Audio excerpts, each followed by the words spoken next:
가장 무덥다는 8월이 시작이 됐습니다. 그리고 오늘은 첫날입니다. 그리고 주일입니다. 이 무더운 날씨와 코로나 확산세 속에서 참 많이 힘들고 또 어렵고 또 지쳐 있을 거라 생각을 합니다. 이러한 시기에 정말 우리에게 필요한 게 무엇일까? 안전한 휴식이라든지 마음의 평안이라든지 그리고 결과적으로 이 모든 걸 하나로 요약하면 회복이 필요한 시대가 아닌가 하는 생각을 합니다. 여름이 되면 휴가철이 있죠. 휴가라는 것은 뭐냐면 몸과 또 마음과 이 정신이 이 휴가를 통해서 새로운 힘을 얻어서 다시 새로운 일을 할 수 있는 계기를 마련하는 것이 이 휴가입니다. 마찬가지로 정말 이 어려운 코로나 장기화 속에 살아가고 있는 우리 성도님들이나 또 이 나라의 민족의 모든 국민들이 참으로 지쳐있고 힘들고 어렵습니다. 가끔 매스컴에서 이 코로나를 위해 사투하고 있는 의료진이라든지 방역 최일선에 있는 당국자들이라든지 정부를 보면 참 눈물겨울 정도로 참 수고하고 애를 쓰고 있다. 특별히 의료진들의 그 탈진하며 지쳐있는 모습을 보면 참 안타깝고 눈시울이 뜨거워질 때가 종종 있어요. 그러면서 깨닫는 게 하나님이 이 어려운 시기에 사는 이 민족 그리고 하나님의 백성들에게 하나님 회복이 있는 삶을 주셨으면 좋겠다. 그래서 8월 한 달 주제를 회복이 있는 삶이라는 주제를 가지고 여러분들하고 말씀을 나누고 특별히 정말 이 8월 한 달 동안에 여러분들의 지치고 또 힘들고 어려운 이 모습들에서 여러분들이 회복되는 그런 놀라운 은혜가 정말 임하기를 주님의 이름으로 간절히 기도드립니다.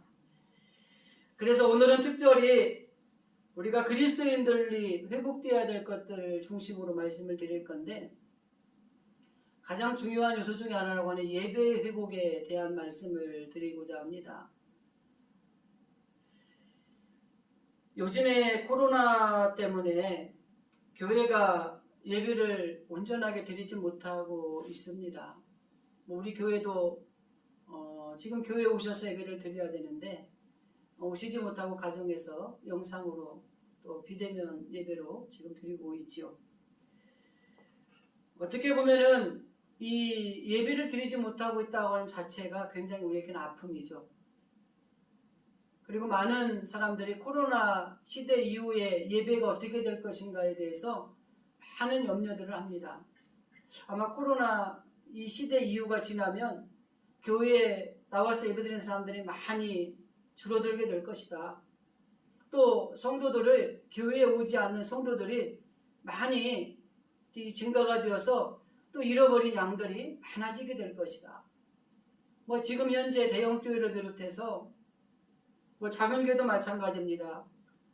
출석률이 현저하게 떨어져 있는 것은 분명한 사실이라고 하는 것입니다. 그래서 이 코로나 이후에 어떻게 예배를 준비할 것인가, 어떻게 교회 목회를 해야 될 것인가, 어떻게 우리 성도들은 신앙생활을 해야 될 것인가, 이런 것들을 우리가 정말 철저하게 준비하지 않으면 우리의 신앙을 지키기가 매우 어렵습니다. 마치 초대교회 때 박해가 있을 때 그 신앙을 지켰던 그 시대나 아니면 우리나라의 역사적으로 일제 침략 시대라든지 아니면 6.25 전쟁을 통해서 이 신앙의 선조들이 그 신앙을 지키기에 엄청난 박해 속에서도 그 신앙을 지켜나갔던 것들을 생각해 보면서 이 코로나 시대 이후에 우리가 이 신앙을 지키는 게 정말 굉장히 어려울 수 있다는 것이죠. 그래서 정말 우리는 어떠한 일이 있어도 이 코로나 시대 이후가 지나고 나면 우리 진실의 성도들은 한 분도 빠짐없이 모두들 다 주의 성전으로 돌아오셔서 주의 성전에서 하나님을 찬양하고 하나님 앞에 예배하고 성도들이 서로 교제하며 이 아름다운 이 코로나 이후의 시대에 더 성장하고 부흥하는 그런 교회가 되어야 할 줄로 믿습니다. 그래서 예전에도 그랬고 코로나 시대 이후 전에는 많은 제자훈련이라든지 영성훈련이라든지 목사님들도 세미나를 가면서 무엇인가를 배워서 어떻게 하면 성도들에게 은혜를 끼치고 더 많은 걸 가르칠까 이렇게 열심히 목회를 했어요. 그런데 초대교회 때 보면은 이런 제자훈련이나 이런 어떤 영성훈련 이런 게 따로 있지 않았어요. 우리 한국교회 초대교회도 보면은요, 이런 훈련들이 있지 않았어요. 오직 뭐가 있었냐? 예배만 있었습니다.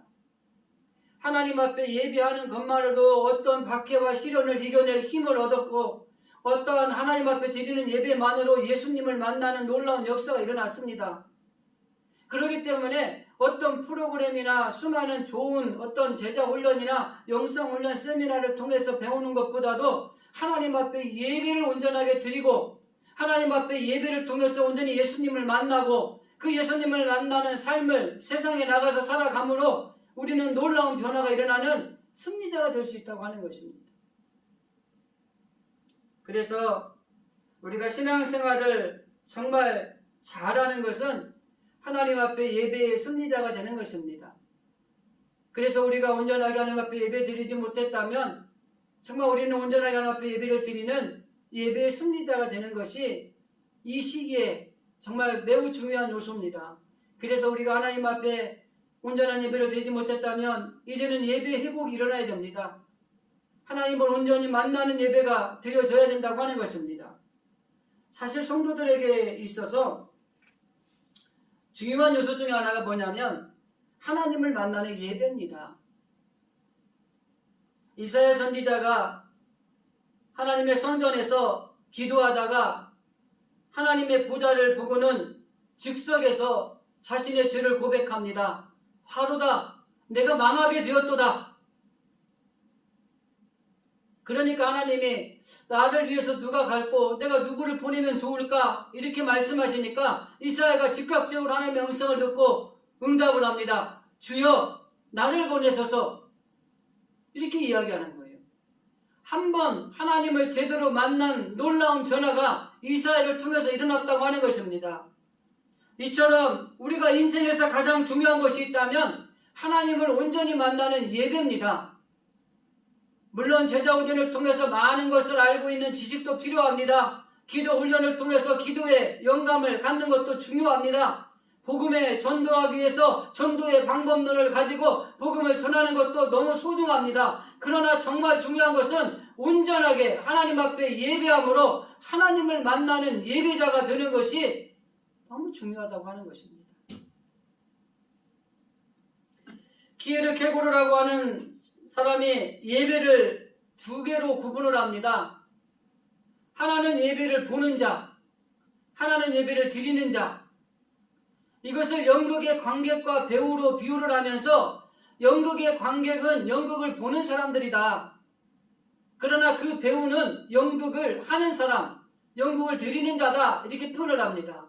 마찬가지로 오늘날 많은 기독교 이 수많은 교회들이 오늘도 예배를 드리고 있어요.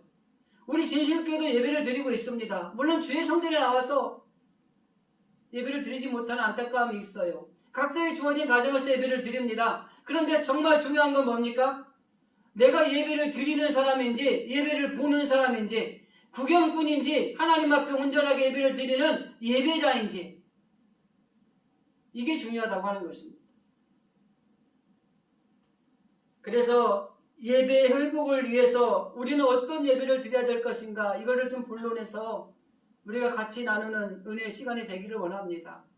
그리고 무엇보다도 정말 우리는 예배를 드리는 하나님의 자녀들이 되어서 예배를 구경하는 구경꾼이 아니라 온전하게 우리의 마음과 뜻과 정성을 다해서 하나님을 찬양하고 하나님 앞에 기도하고 하나님의 말씀을 받음으로 새 힘을 얻어 변화가 되는 이런 놀라운 예배자들이 되어줄 수 있기를 주님의 이름으로 간절히 기도드립니다.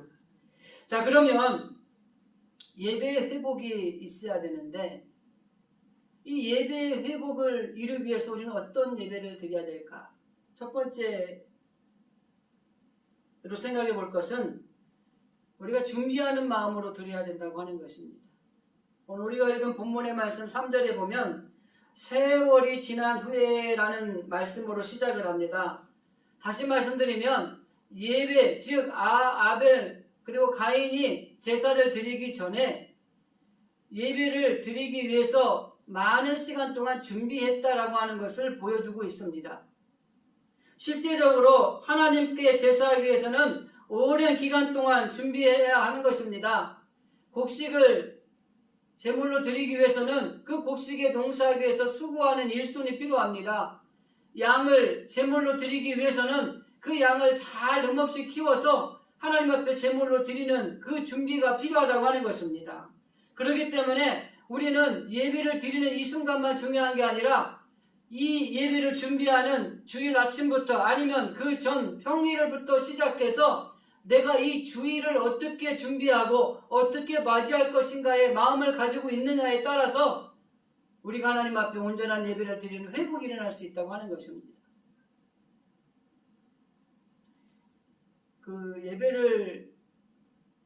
주일날 예배를 드릴 때도 보면은 그 예배 하나를 완성하기 위해서 기도자가 있잖아요. 그죠? 그 기도를 준비하고 말씀을 봉독하는 사람이 있고 하나님 앞에 찬양하는 성가대가 있고 그리고 각종 예배를 미리 안내한 안내자가 있고 그리고 예배 시간에 중간중간 맡은 순서자들이 있고 그리고 목사님은 그 예배 전체적인 것을 이끌어가면서 말씀으로 또 대언하는 이 모든 준비하는 것들이 잘 돼 있어야 돼요. 그래서 순서를 맡은 사람들은요. 한 주간 전부터 기도하셔야 돼요. 그래서 제가 대표 기도를 미리 여러분 주보에 안내해 주는 이유가 내가 다음 주 기도구나. 한 주간 동안 내가 하나님 앞에 기도를 준비하는 거예요. 내가 교회 안내구나. 그 안내를 위해서 하나님 앞에 내가 정말 교회 오는 성도들을 하나하나 맞이할 때 웃는 얼굴로 기쁜 얼굴로 맞이할 수 있도록 다 준비하는 거예요. 목사님들 여러분 설교 하나를 준비하기 위해서 얼마나 오랜 기간 동안 준비합니까? 그리고 여러분 많은 이 예배를 위해서 여러분 우리가 준비하고 있는 그 자체도 예배의 하나라고 하는 것입니다. 그래서 예배 준비 그 자체가 예배이기 때문에 예배 준비를 잘 해야 됩니다. 우리가 잘 알아야 되는 것은 예배를 드리는 그 순간만이 예배가 아니라 예배를 준비하는 것부터 시작해서 예배가 시작되는 것입니다. 그리고 하나님 앞에 예배를 드리고 뒤에 가서 말씀을 드리겠지만은 예배를 드리고 난 뒤에 삶의 자리에서까지도 예배가 연장이 되는 거예요. 그래서 우리는 한순간에 예배의 자리에 있을 때만 예배를 드리는 게 아니라 예배를 드리기 위해서 준비하는 시작 전에 준비 자세부터 시작해서 예배를 드리고 난 뒤에 삶의 자리에 나가서까지가 통틀어서 예배예요. 그 예배 준비하는 사람이 은혜를 받게 돼 있어요. 이 말은 뭐냐면 예배를 준비하는 사람이 하나님의 은혜를 누리는 사람이 될 수 있다고 하는 것입니다. 그래서 내가 오늘 주일날 주님 앞에 예배를 드리는데 정말 오늘 주님이 주시는 은혜가 어떤 것이 있을까? 정말 기도하는 기도자, 대표하는 기도를 통해서 정말 우리에게 어떤 은혜를 베풀어 주실까? 목사님의 말씀을 통해서 나에게 주시는 또 깨닫는 말씀은 어떤 것들이 있을까? 이런 사모하는 마음을 가지고 주 앞에 준비하면서 주의 전에 나온 사람은 100% 은혜를 받습니다. 그런데 주일날이 아침이야 정신없이 허둥지둥하면서 빨리 교회 가자 그래가지고 그냥 급하게 온 거예요. 그것도 예배 시간 딱 맞춰서 와가지고 목사님 예배 드리겠습니다 하는 시간에 들어오는 거예요. 여러분 그렇게 준비되지 않으면 여러분 은혜 받을 확률이 현저하게 떨어지는 거예요. 시편 기자는 이렇게 고백하고 있습니다. 내 영혼아 여호와의 궁정을 사모하여 쇠약하며 내 마음과 육체가 생존하신 하나님께 부르짖나이다. 이렇게 고백을 하고 있습니다. 그래서 우리가 예배를 잘 준비하는 사람은 더 은혜가 넘치는 거예요. 은혜가 넘친다는 것은 하나님께서 그 예배를 받으시고 우리에게 은혜를 베풀어 주시는 놀라운 복이 있다는 것입니다.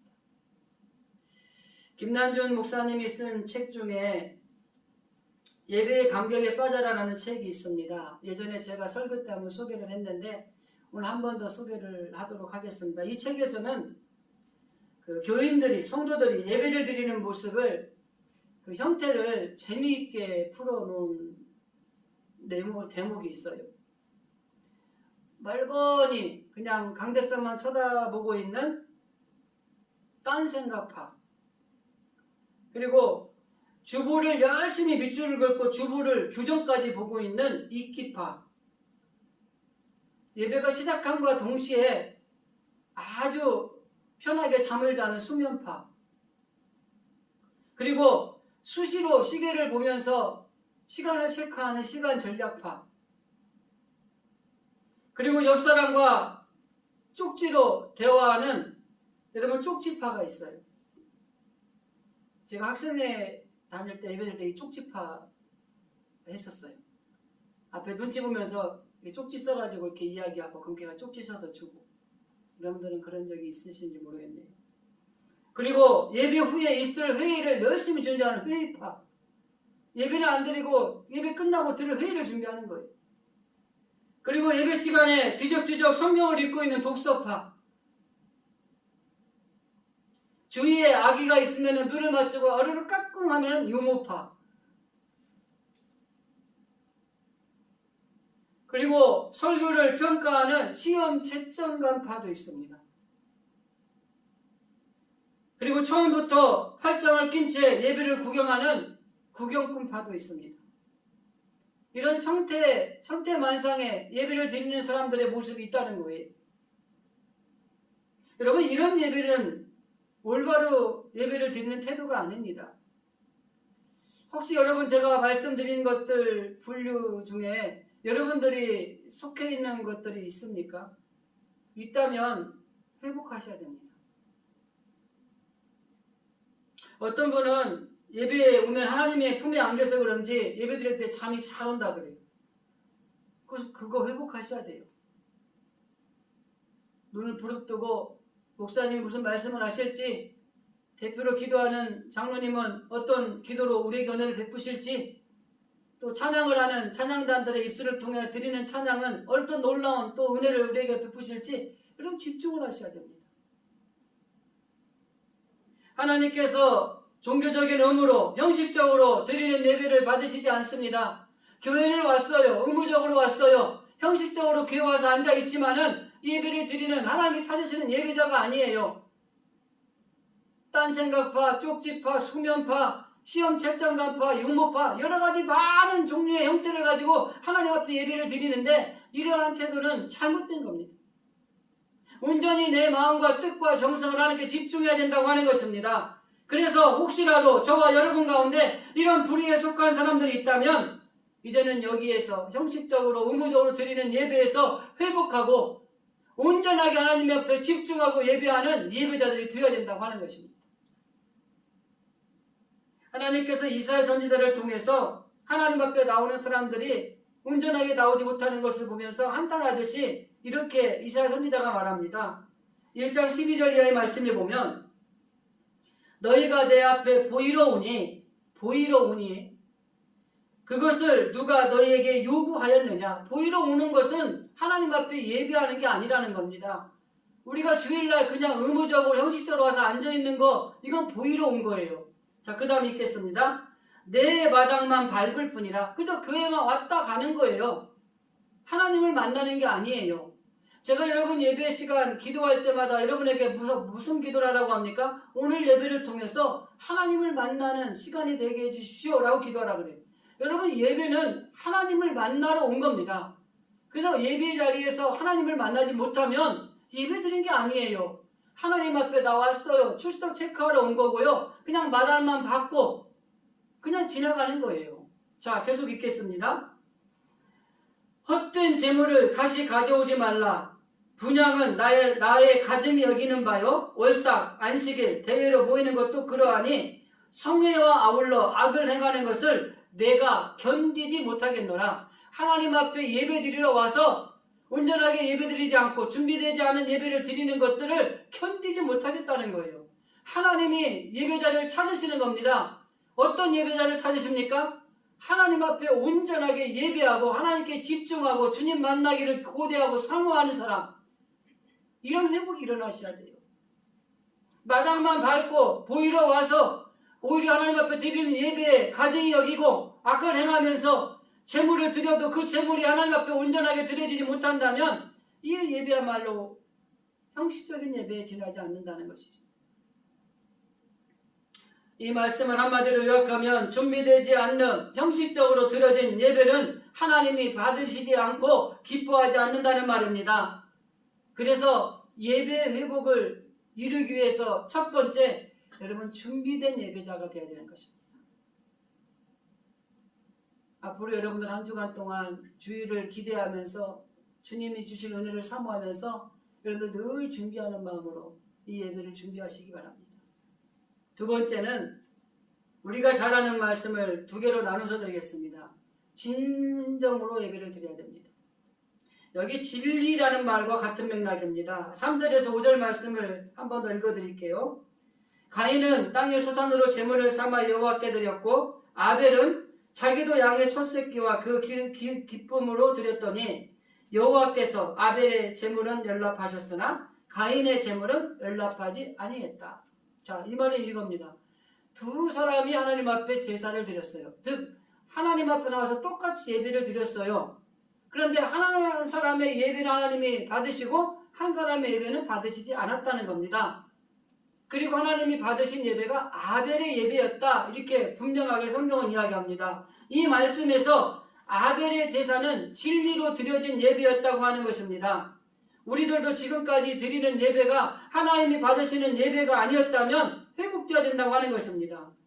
하나님이 받으시는 예배를 드리고 하나님이 찾으시는 예배자가 되어야 되는 것입니다.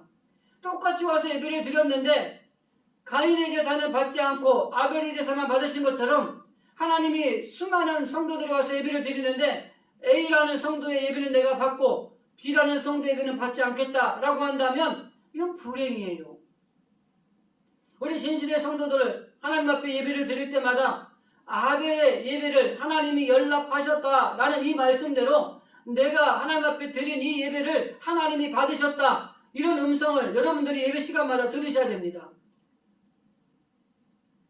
히브리서 기자가 아벨의 예배를 받으신 것에 대해서 이렇게 해석을 합니다.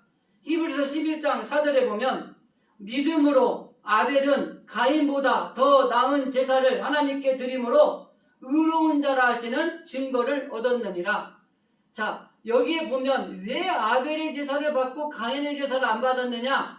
아벨의 제사가 하나님 앞에 믿음으로 드렸기 때문에, 즉 그 믿음이라는 것은 그 핵심이 뭐냐면 복음입니다.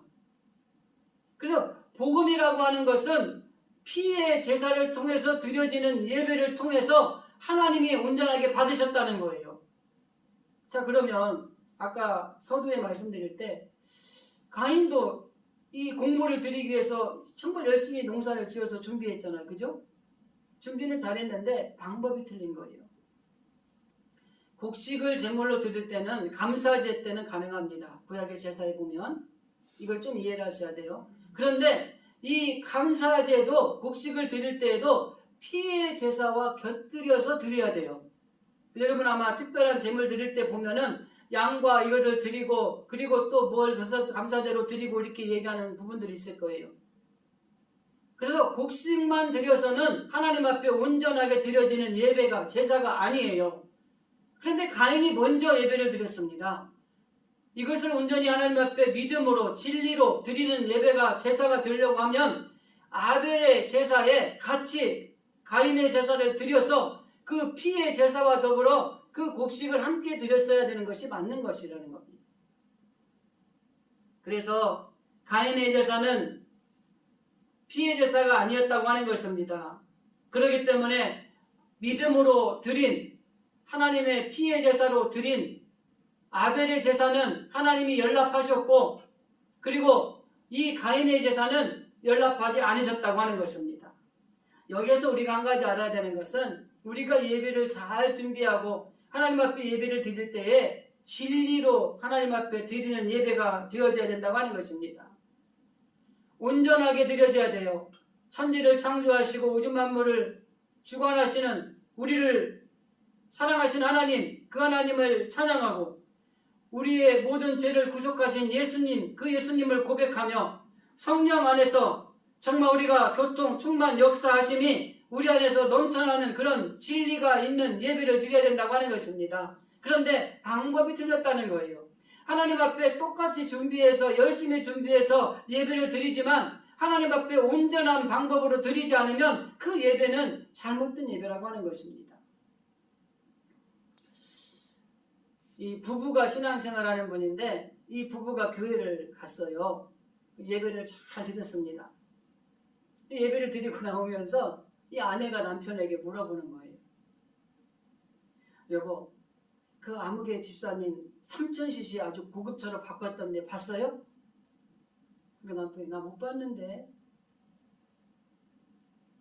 그러니까 아니 그 아무개 집사님이 밍크꽃도 좋은 거 입고 왔던데 혹시 봤어요? 아니 난 못 봤는데. 그러니까 나 이 아내가 좀 화가 난 거야. 하나도 못 봤다 그러니까 그러면 오늘 설교할 때 이건 봤겠지 하고 물어본 거예요. 설교할 때 목사님 넥타이가 좀 삐뚤어졌었는데 그건 봤어요? 아니 나는 전혀 못 느꼈는데. 근데 이 아내가 한 번 더 물어본 거예요. 오늘 성가대에 앉은 어떤 집사님이 입술을 빨간하게 바르고 있던데 그거 봤어요? 못 봤다는 거예요. 근데 이 아내가 화가 나고 아니 당신 예배 시간에 대체 예배 안 드리고 뭐 한 거야? 그런 것도 안 보고. 그때 이 남편이 이야기합니다. 나는 목사님이 설교하시는 예수님의 십자가에 그 달리신 구속 사건에 대해서 눈물이 가리워서 그거 외에는 아무것도 안 보였다. 여러분 예배를 드리는 준비하고 와서 드리는 건 똑같이 예배를 드리지만 진리로 드려야 됩니다. 정말 하나님의 놀라운 사랑, 예수 그리스도의 우리의 구속의 사건, 성령의 우리의 내주하시고 역사하심 이런 것들이 내 안에서 하나님 앞에 받아들여지니라고 그 어떤 것들도 보이잖아요. 보고 나서도 잊어먹습니다. 이런 사람은. 그런데 그 안에는 예배를 드린 게 아니라 예배를 구경한 거예요.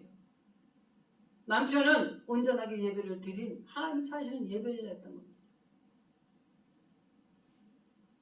정말 우리가 어떤 예배를 드려야 되는가를 가르쳐주고 있는 것입니다. 우리들이 드려지는 예배가 정말 온전하게 회복되어져서 하나님이 찾으시는 예배, 오직 하나님의 사랑과 예수 그리스도의 구속의 사건과 성령님의 내 안에 내주하심으로 주시는 놀라운 은혜만 정말 집중함으로 그 어떤 것도 보이지 않는 하나님께 온전히 집중하는 이 예배가 온전하게 진리로 드려지는 예배라고 하는 것입니다.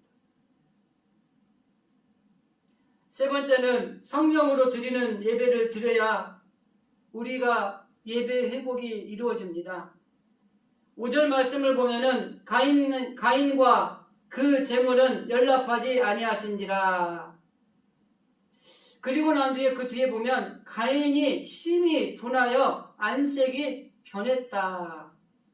이 말은 뭐냐면 아벨의 제사는 받고 내 제사를 안 받으니까 화가 난 거예요.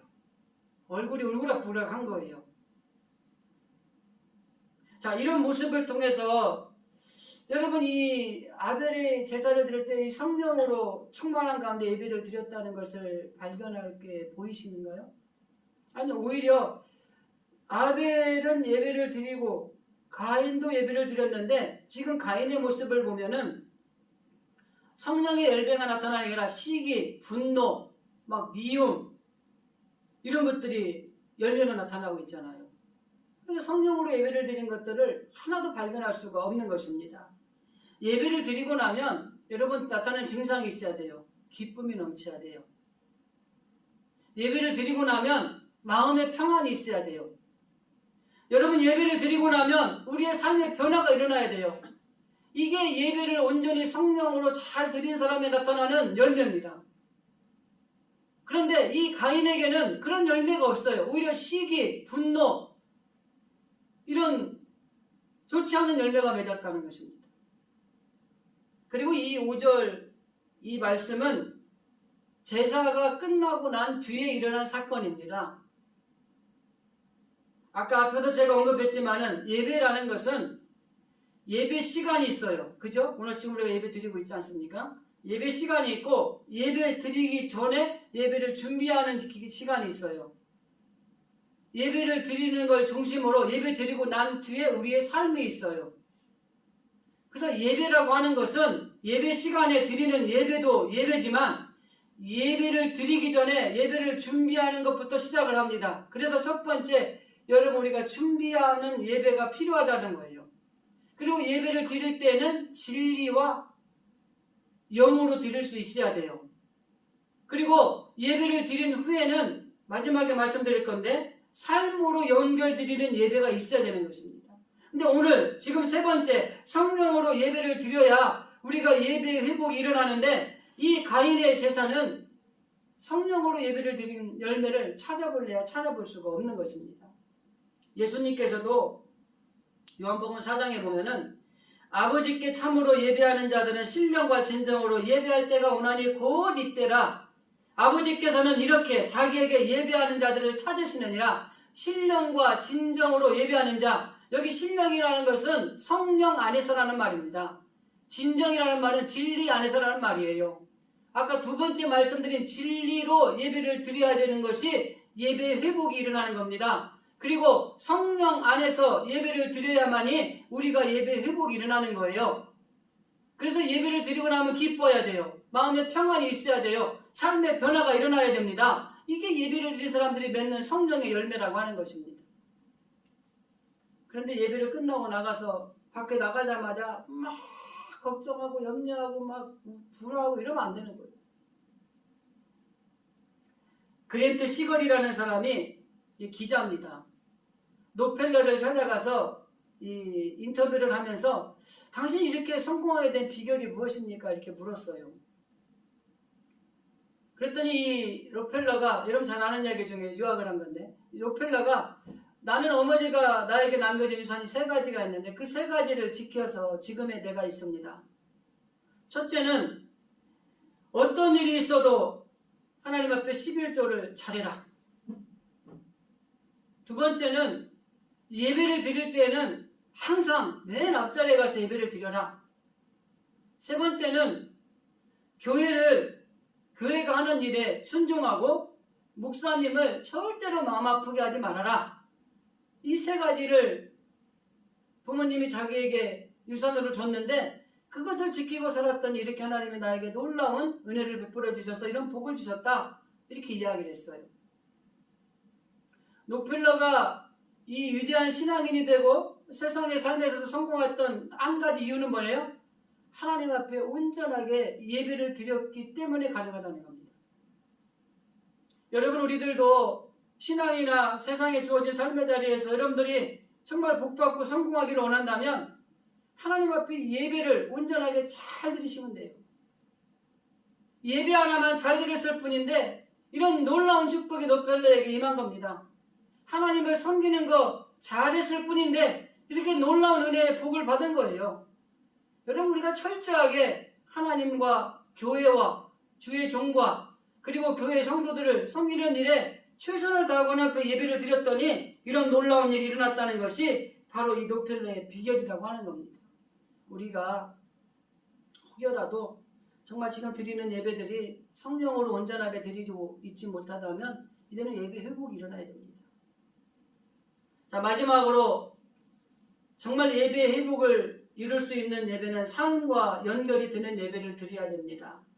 8절 말씀을 보면은 그 후 그들이 들에 있을 때에 가인이 그 아우 아벨을 쳐 죽이니라. 여러분, 예배를 드렸는데 살인을 했어요. 거꾸로 말하면 예배 드리고 아벨은 순교를 했어요. 여러분, 예배를 드렸는데 왜 살인자가 됐을까요? 가인의 예배는 삶과 연결이 되지 않았다고 하는 것입니다. 아무리 이 가인의 모습을 통해서 삶과 연결된 예배를 찾아보려고 해도 그런 예배자의 모습이 하나도 없습니다. 오히려 아벨은 예수님의 고난의 예표로 순교당하면서 하나님께 영광을 돌릴 수 있다, 이런 추측을 해볼 수는 있을 것 같습니다.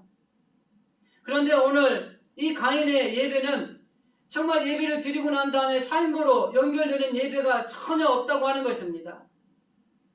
여러분, 우리는 예배를 드렸으면요, 그 예배가 삶으로 연결되어져서 삶 가운데서도 하나님을 예배하는 삶을 살아가야 됩니다. 퀘이커 교도들이 예배를 드리는 곳에 어떤 분이 갔대요. 갔는데 예배 순서도 그렇고 내용도 그렇고 별거 볼 게 없는 거야. 그리고 예배가 다 끝났어요. 그리고 나오면서 그분이 이랬대. 뭐 이런 게 예배야. 그리고 나오는데 그 예배를 드린 교도 한 사람이 이렇게 얘기하던 거예요. 우리의 예배는 아직 끝나지 않았다. 예배당에 문을 나서는 순간부터 또다시 예배는 시작된다. 이렇게 이야기를 했어요. 예배의 순서나 내용, 물론 뭐 참 좋으면 너무 금상첨화지만 그게 중요한 게 아니라 삶으로서의 예배가 확장되어 나가는 것이 이 퀘이커 교도들이 추구하는 중요한 요소라고 하는 것입니다. 마찬가지입니다, 여러분. 예배를 드렸는데 살인자가 되면 안 돼요. 예배를 드렸는데 분노하고 살아가면 안 돼요. 예배를 드렸으면 정말 마음의 기쁨과 평안과 그리고 변화가 일어나서 삶의 자리에 가서 예배자의 모습이 나타나야 되는 것입니다.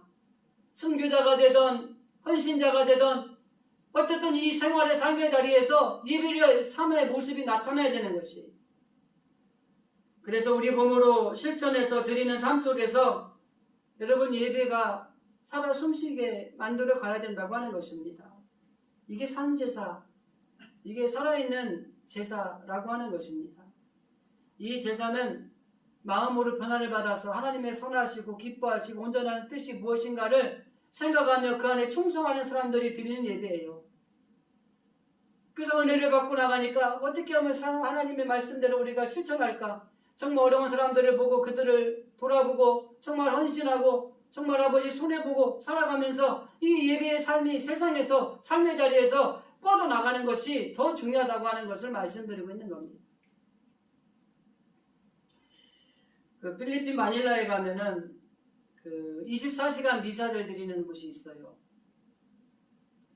우리 교회도 24시간 막 예배를 드리는 곳이면 얼마나 좋을까요? 주일 예배 드리고 언제든지 누구든지 와서 예배 드리고. 우리 예전에는 교회 문 다 열어놨잖아요, 그죠?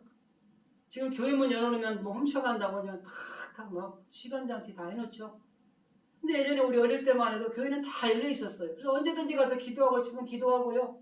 뭐 마음 답답하면 가서 찬양도 하고요. 그리고 막 눈물 흘려가며 기도하면서 이랬던 기억들이 있어요.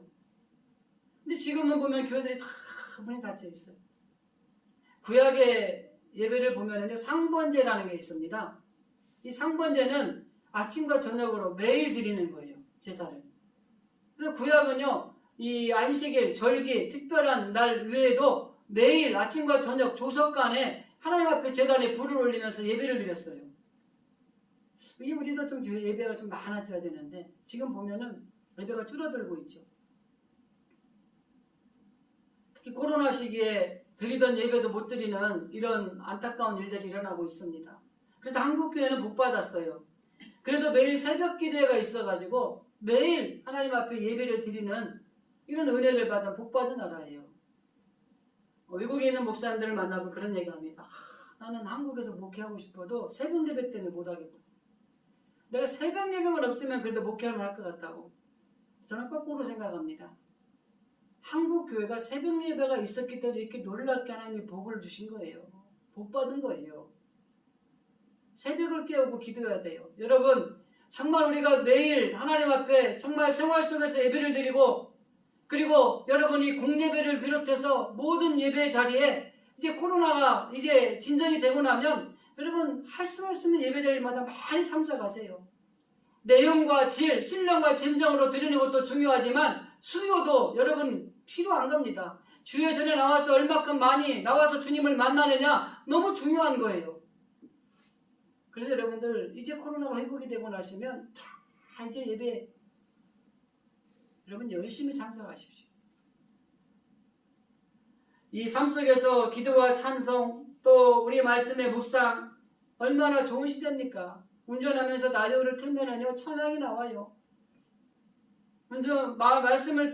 말씀이 정말 시시때때로 우리는 들을 수 있습니다. 정말 복받은 민족이에요.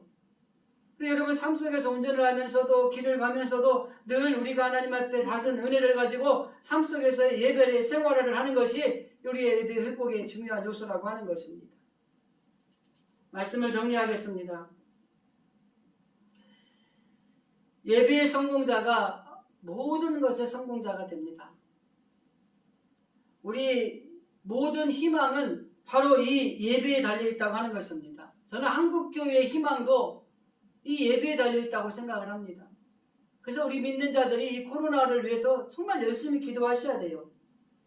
그래서 우리가 어떠한 일이 있어도 가는 곳마다 하나님 앞에 제단을 쌓아서 복을 받았던 아브라함처럼 여러분의 삶의 자리가 늘 하나님 앞에 예배하는 자리가 되셔야 돼요.